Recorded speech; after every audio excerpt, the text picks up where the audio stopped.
I think multi-jurisdictional investigations are likely to be the next major development in the anti-corruption field. It's quite clear that other governments are now starting to undertake their own investigations. And for companies that have operations in multiple jurisdictions, that raises the risk of multiple prosecutions, multiple investigations. Exactly how all that will work out, no one is really sure. But it raises a whole range of potential risks for companies. Obviously, the cost and time and effort involved in a single investigation can be extraordinary. If you multiply that by several countries, you've got a real problem.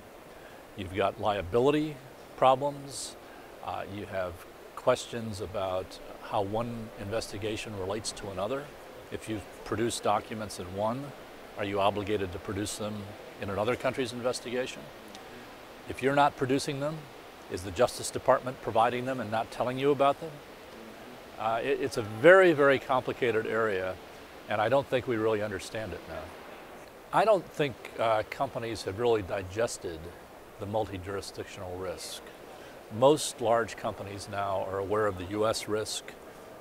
A number of companies that are headquartered in, for example, European countries are aware that they have their own risks there.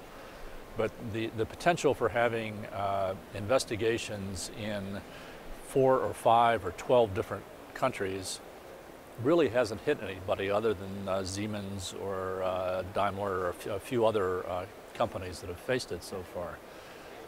The obvious precaution in preparing for these kinds of risks is to put in force a worldwide compliance policy that's really effective. Now that's easier said than done. Well, companies need to understand the scope of the risk. Sure, there's a cost of putting into place an effective compliance policy, both coming up with the policy, conducting the training, all of those measures. There's also a potential risk of interfering with your business in doing that. But companies need to weigh those costs and risks against the risk of being caught up in an FCPA or related investigation. And if you're going to compare how much would it cost Siemens to have put into place a compliance policy 5 years ago, $1 million, $5 million, $10 million, a very, very small fraction of what it's now had to pay in fines in the US and Germany alone.